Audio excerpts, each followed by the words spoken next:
नमस्कार विद्यार्थी मित्रांनो, माझं नाव सुहास भिसे. स्वागत आहे तुमचं सर्वांचं परदा करंट अफेअर्स मराठी या आपल्या मायबोली भाषेतील एज्युकेशनल यूट्यूब चॅनलमध्ये. विद्यार्थी मित्रांनो, आज आहे 10 एप्रिल 2024. आजच्या दिवसाचे जेवढेही चालू घडामोडीचे महत्त्वाचे टॉप प्रश्न बनत असतील ते सर्व प्रश्न आपण या व्हिडिओच्या माध्यमातून पाहणार आहोत. तरी सर्वप्रथम आपण जर नवीन असाल, पहिल्यांदा या चॅनलवरील व्हिडिओ पाहत असाल तर चॅनलला या ठिकाणी अवश्य सबस्क्राईब सुद्धा करून घेऊ शकता. ठीक आहे, चला तर मग आपण आजच्या व्हिडिओला सुरुवात करूया. त्या अगोदर कालच्या व्हिडिओमध्ये जो काही शेवटचा प्रश्न विचारला होता त्या प्रश्नाचं उत्तर जाणून घेऊया. काय होता प्रश्न? नुकताच चर्चेमध्ये आलेला खेळाडू अर्जुन एरिगाईसी कोणत्या खेळाशी संबंधित आहे? तर बऱ्याच विद्यार्थी मित्रांनी अगदी योग्य उत्तर टाईप करून सांगितलं आहे. पर्याय क्रमांक बी फॉर बुद्धिबळ हे या प्रश्नाचं योग्य उत्तर असणार आहे. तर चेस या खेळाशी संबंधित आहे, बुद्धिबळ या खेळाशी संबंधित आहेत. अर्जुन एरिगाईसी असं त्या खेळाडूचं नाव आहे. खेळ आणि खेळाडू याच्यावरती जर सेपरेट व्हिडिओ पाहिजे असेल तर मला अवश्य कमेंट करून तुम्ही सांगू शकता. आता पाहूया विद्यार्थी मित्रांनो, प्रश्न क्रमांक पहिला. थोडंसं कन्फ्युजन आहे या प्रश्नामध्ये, बऱ्याच जणांचं या ठिकाणी कन्फ्युजन आज दूर करतो. या ठिकाणी टोटल संपूर्ण व्हिडिओमध्ये 12 प्रश्न असतील. सुरुवातीपासून शेवटपर्यंत व्हिडिओ काळजीपूर्वक पहा. एक एक प्रश्न महत्त्वाचा आहे, तुम्ही कोणत्याही एक्झामची तयारी करा. प्रश्न क्रमांक पहिला काय म्हणतो? खेलो इंडिया यूथ गेम्स 2024 चे विजेते पद या ठिकाणी कोणी जिंकलेलं आहे? प्रश्न क्रमांक पहिल्याचं योग्य उत्तर आहे पर्याय क्रमांक डी, आपलं महाराष्ट्र राज्य हे या प्रश्नाचं योग्य उत्तर असणार आहे. तर महाराष्ट्र राज्याने खेलो इंडिया यूथ गेम्स 2024चं या ठिकाणी विजेतेपद पटकावलेलं आहे. हे जे काही खेलो इंडिया गेम्स आहेत हे वेगवेगळ्या नावाने या ठिकाणी सध्या सुरू आहेत. याच्यामध्ये कन्फ्युजन होत आहे, लिहून घ्या. पहा, फक्त बघत बसू नका, वही आणि पेन घेऊन लगेच लिहा. पहिली गोष्ट लिहून घ्या, खेलो इंडिया युनिव्हर्सिटी गेम्स 2023 झाले. आवृत्ती होती 4थ्या क्रमांकाची. गुवाहाटी या ठिकाणी आयोजित करण्यात आली. त्याचं मॉस्कोट होतं अस्थलक्ष्मी आणि त्याच्यामध्ये विजेता ठरलेला आहे चंदीगड. ही झाली पहिली गोष्ट. दुसरी गोष्ट लिहून घ्या, खेलो इंडिया बीच गेम्स 2024 झाले. त्याची आवृत्ती पहिली होती. दीव या ठिकाणी आयोजित करण्यात आले होते आणि त्याचे विजेतेपद जिंकलंय हरियाणाने. तिसरी गोष्ट लिहून घ्या, खेलो इंडिया पॅरा गेम्स 2023 त्याची आवृत्ती होती पहिली. दिल्लीमध्ये आयोजित करण्यात आलेली हे या ठिकाणी गेम्स होते. त्या गेमचे मॉस्कोट होता उज्ज्वला आणि विजेता या ठिकाणी ठरलेला आहे हरियाणा. आणि चौथं लिहून घ्या, खेलो इंडिया यूथ गेम्स 2024 त्याची आवृत्ती होती 6वी.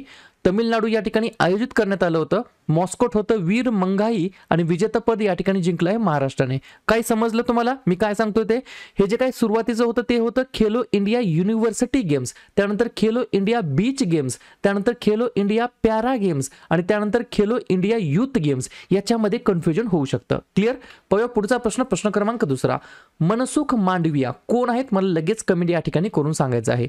मनसुख मांडविया यांच्या योजनेनुसार युरिया आयात बंद करण्याचे भारताचे उद्दिष्ट कोणत्या वर्षापर्यंत आहे? 2 नंबरच्या प्रश्नाचं योग्य उत्तर आहे पर्याय क्रमांक सी. खूप चांगली गोष्ट आहे. 2025 पर्यंत या ठिकाणी हे एम ठेवण्यात आलेलं आहे. युरिया आयात करण्याचं बंद करणं हे या ठिकाणी उद्दिष्ट ठेवण्यात आलं आहे मनसुख मांडविया यांच्या योजनेनुसार. ठीक आहे, अशाच प्रकारच्या वेगवेगळ्या क्षेत्रामध्ये भारताचे एम्स असतात, ध्येय असतात. ते कोणकोणते आहेत त्याच्यावरती चर्चा करूया. जसं की 2024 पर्यंत संरक्षण क्षेत्रामध्ये 35,000 कोटी रुपयांचं लक्ष्य आहे. 2024 पर्यंत भारतीय रेल्वेचं 100% विद्युतीकरणाचं लक्ष्य आहे. 2024 पर्यंत सर्व नागरिकांना आणि ग्रामीण कुटुंबांसाठी पिण्याचे शुद्ध पाणी नळाद्वारे उपलब्ध करून देणे हे या ठिकाणी ध्येय आहे. 2025 पर्यंत क्षयरोग दूर करणे. 2025 पर्यंत भारताची 5 ट्रिलियन अर्थव्यवस्थेची योजना आहे. 2030 पर्यंत भारतीय रेल्वे नेट झिरो कार्बन उत्सर्जन या ठिकाणी बनणार आहे. 2030 पर्यंत भारताने 500 गिगावॉट अक्षय ऊर्जा योजना या ठिकाणी इम्प्लिमेंट करण्याचं लक्ष ठेवलेलं आहे. 2030 पर्यंत मलेरिया नष्ट करणे. 2030 पर्यंत भारताचं जे काही लक्ष्य आहे ते रस्ते अपघातामध्ये मृत्यूचं प्रमाण जे आहे ते 0 करण्याचं आहे. आणि 2025 पर्यंत युरिया आयात बंद करण्याचं या ठिकाणी लक्ष्य उद्दिष्ट ठेवण्यात आलेलं आहे. पुढचा प्रश्न. प्रश्न क्रमांक तिसरा.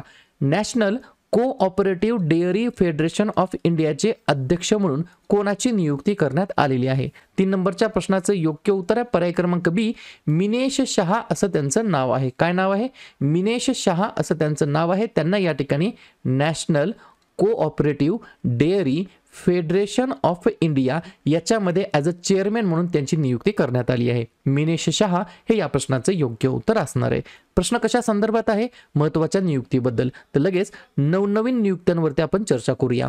राष्ट्रीय हरित न्यायाधिकरणाचे अध्यक्ष आहेत प्रकाश श्रीवास्तव. रेल्वे बोर्डाचे नवीन अध्यक्ष आणि CEO आहेत जया वर्मा सिन्हा. ऑल इंडिया रेडिओचे प्रधान महासंचालक आहेत वसुधा गुप्ता. सुरत डायमंड बाजाराचे अध्यक्ष आहेत गोविंद ढोलकिया. मुंबई महापालिकेचे आयुक्त बनलेत भूषण गगराणी. संघ लोकसेवा आयोगामध्ये संचालक बनलेत हंसा मिश्रा. ॲसोचॅमचे अध्यक्ष बनलेत संजय नायर. विप्रोचे नवीन MD आणि CEO बनलेत श्रीनी पलिया. विशेष संरक्षण गटाचे महानिरीक्षक बनलेत लव कुमार. भारतीय पॅरा ऑलिम्पिक समितीचे अध्यक्ष बनलेत देवेंद्र झाझरिया. राष्ट्रीय अनुसूचित जाती आयोगाचे अध्यक्ष बनलेत किशोर मकवाना. दक्षता आयुक्त बनलेत AS राजीव आणि CBSEचे अध्यक्ष बनलेत राहुल सिंग.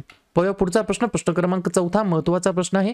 कोणत्या देशांनी प्रगत AI मॉडेलच्या चाचणीसाठी एकत्र काम करण्यासाठी करार केलेला आहे? 4थ्या नंबरच्या प्रश्नाचं योग्य उत्तर आहे पर्याय क्रमांक C वरील दोन्ही बोथ ऑफ दी अबव हे या प्रश्नाचं योग्य उत्तर असणार आहे. कोणकोणते? तर पर्याय क्रमांक A अमेरिका आणि पर्याय क्रमांक B ब्रिटन या दोन देशांनी प्रगत आर्टिफिशियल इंटेलिजन्सच्या मॉडेलच्या चाचणीसाठी एकत्रित काम करण्यासाठी एक करार केलेला आहे. एक पॉइंट लिहून घ्या. AI सेफ्टी समिट दरम्यान केलेल्या वचनबद्धतेसह एकत्रितपणे प्रगत AI मॉडेल चाचणी प्रक्रिया विकसित करणे हे या कराराचं मागचं मेन उद्दिष्ट आहे. तर पर्याय क्रमांक C वरील दोन्ही हे या प्रश्नाचं योग्य उत्तर असणार आहे. प्रश्न कशा संदर्भात आहे? AI बद्दल या ठिकाणी प्रश्न आहे. तर लगेच आपण काय करूया, हे जे काही AI आहे आर्टिफिशियल इंटेलिजन्स आहे याच्या संदर्भात काही महत्त्वाचे प्रश्न आहेत जे की परीक्षेमध्ये विचारले जाऊ शकतात, त्याच्यावरती चर्चा करूया. जसं की भारतातील पहिली AI शाळा तिरुवनंतपुरम केरळ या ठिकाणी सुरू झाली. भारतातील पहिली AI शक्ती असलेली अँटी ड्रोन प्रणालीचं नाव ठेवण्यात आलं इंद्रजाल. भारतातील पहिली प्रादेशिक कृत्रिम बुद्धिमत्ता AI न्यूज अँकरचं नाव आहे लिसा, ओरिसा या ठिकाणी लॉन्च करण्यात आली. भारतातील पहिला टेलिमानस चॅटबॉट लॉन्च झाला जम्मू काश्मीरमध्ये. जगातील पहिले AI सेफ्टी समिट या ठिकाणी भरवण्यात आलं होतं, ऑर्गनाईज करण्यात आलं होतं UK या ठिकाणी. AIचे गॉडफादर आहेत जेफ्री हिंटन. जगातील पहिले पूर्णपणे स्वायत्त AI सॉफ्टवेअर इंजिनियरचं नाव आहे डेविन. भारतातील पहिल्या AI आधारित चित्रपटाचं नाव आहे इराह. भावनिक बुद्धिमत्ता असलेले जगातील पहिले संभाषणात्मक AIचं नाव आहे ईवी. आणि हुच्या AI डिजिटल हेल्थ प्रमोटरचे नाव ठेवण्यात आलं आहे सराह.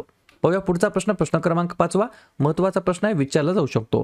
अलीकडेच झालेली जपानी ग्रँड प्रिक्स 2024 कोणी जिंकलेली आहे? डोळे झाकून लिहायचं उत्तर पर्याय क्रमांक D मॅक्स वर्स्टापेन हे या प्रश्नाचं योग्य उत्तर असणार आहे. पहा, मी डोळे झाकून असं का म्हटलं? पहा, ग्रँड प्रिक्स 2024 मध्ये आतापर्यंत 4 ग्रँड प्रिक्स झालेले आहेत, त्याच्यापैकी 3 या ठिकाणी एकट्या मॅक्स वर्स्टापेनने जिंकलेले आहेत. मग एक जी काय आहे ती कोणी जिंकली आहे? तर ती जिंकली आहे Australian grand prix 2024 Carlos Sainz या खेळाडूने. त्याच्यामुळे फक्त याचंच लक्षात ठेवायचं, बाकीच्या 3ला काय करायचं? मॅक्स वर्स्टापेन हे ऑप्शन लक्षात ठेवायचं. 3 प्लेयर लक्षात ठेवायचे, वारंवार विचारले जातात. मॅक्स वर्स्टापेन हे बिलॉंग करतात बेल्जियमला, सेर्जिओ पेरेज आहेत मेक्सिकोचे आणि कार्लोस सेंज आहेत स्पेनचे. सुरुवातीला या ठिकाणी 2024 मध्ये पहिली ग्रँड प्रिक्स झाली बहरीन, ती जिंकली मॅक्स वर्स्टापेनने. त्यानंतर सौदी अरेबिया झाली, ती सुद्धा जिंकली मॅक्स वर्स्टापेनने. तिसरी झाली ऑस्ट्रेलियन, ती जिंकली कार्लोस सेंजने. आणि चौथी झाली जपानीज, ती जिंकली मॅक्स वर्स्टापेनने. बघूया पुढचा प्रश्न क्रमांक 6 2024 कझाकिस्तान इंटरनॅशनल चॅलेंजमध्ये महिला एकेरी बॅडमिंटनचं विजेतेपद कोणी जिंकलेलं आहे?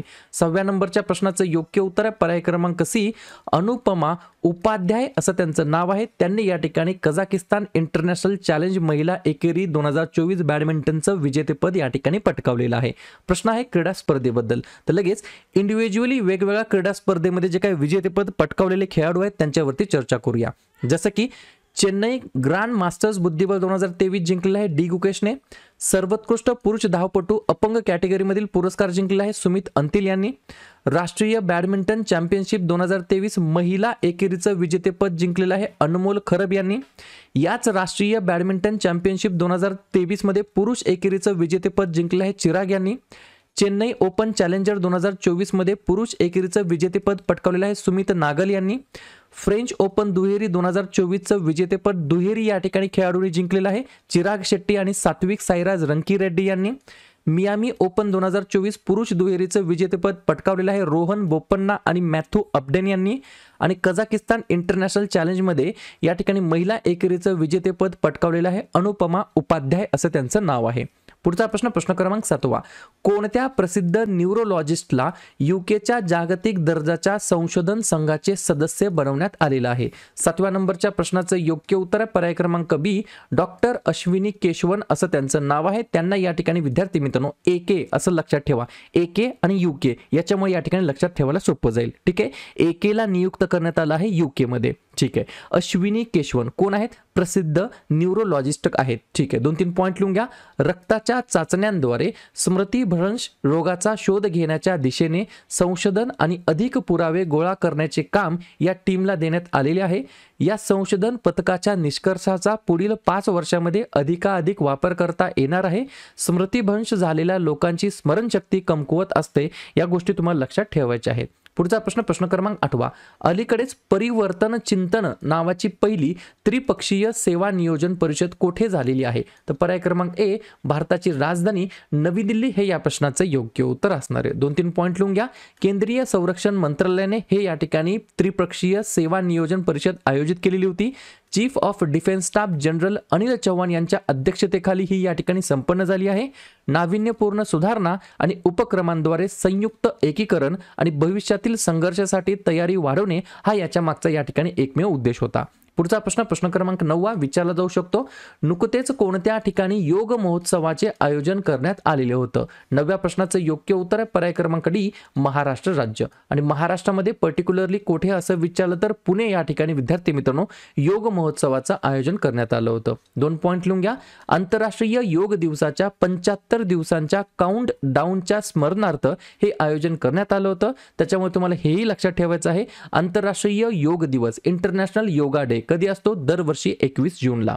पाहूया पुढचा प्रश्न. त्या अगोदर हे महाराष्ट्रामध्ये या ठिकाणी आयोजित करण्यात आलं पुण्यामध्ये. तर जाता जाता महाराष्ट्राबद्दल सुद्धा चर्चा करूया. आपल्या राज्याची स्थापना झाली 1 मे 1960 ला. याच दिवशी गुजरात राज्याची स्थापना झाली आणि हाच दिवस आपण इंटरनॅशनल लेबर डे म्हणून साजरा करतो.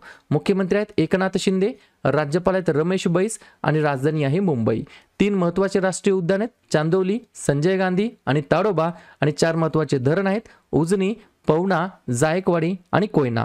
पाहूया पुढचा प्रश्न प्रश्न क्रमांक 10.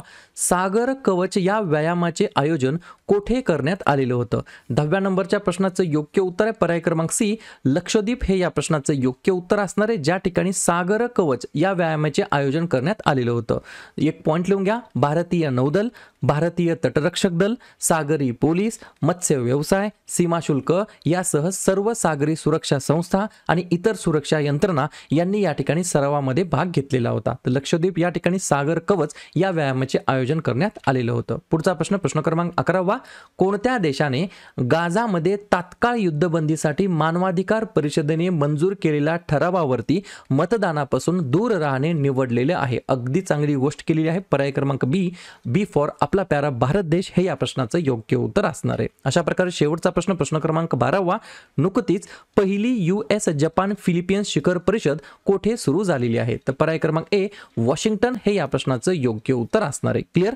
तर अशा प्रकारे विद्यार्थी मित्रांनो हे होतात 12 प्रश्न. उपक्रम कंटेंट हा जो काही प्रयत्न आम्ही सुरू केलेला आहे मराठी भाषेमध्ये, हा कसा वाटतो नक्कीच कमेंट करत चला. आणि या ठिकाणी तुमच्यासाठीचा आजचा खास प्रश्न, जागतिक आरोग्य दिवस केव्हा साजरा करण्यात येत असतो? 1 एप्रिल, 3 एप्रिल, 5 एप्रिल की 7 एप्रिल? तर ज्या पण विद्यार्थ्यांनी या प्रश्नाचं योग्य उत्तर येत असेल त्या प्रश्नाचं उत्तर तुम्ही कमेंट बॉक्समध्ये बिंदासपणे टाईप करून सांगा. या प्रश्नाचं उत्तर चुकू द्या, बरोबर येऊ द्या, काहीच हरकत नाही, परंतु ट्राय करणं, प्रयत्न करणं हे सर्वात जास्त महत्त्वाचं आहे. आणि दुसऱ्या दिवशी येऊन आपण दिलेल्या प्रश्नाचं उत्तर हे बरोबर आलं की चुकलं हे दुसऱ्या दिवशी येऊन नेहमी चेक करणं, अभ्यासामध्ये कन्सिस्टन्सी मेंटेन करणं हे सगळ्यात जास्त या ठिकाणी महत्त्वाचं ठरणार आहे.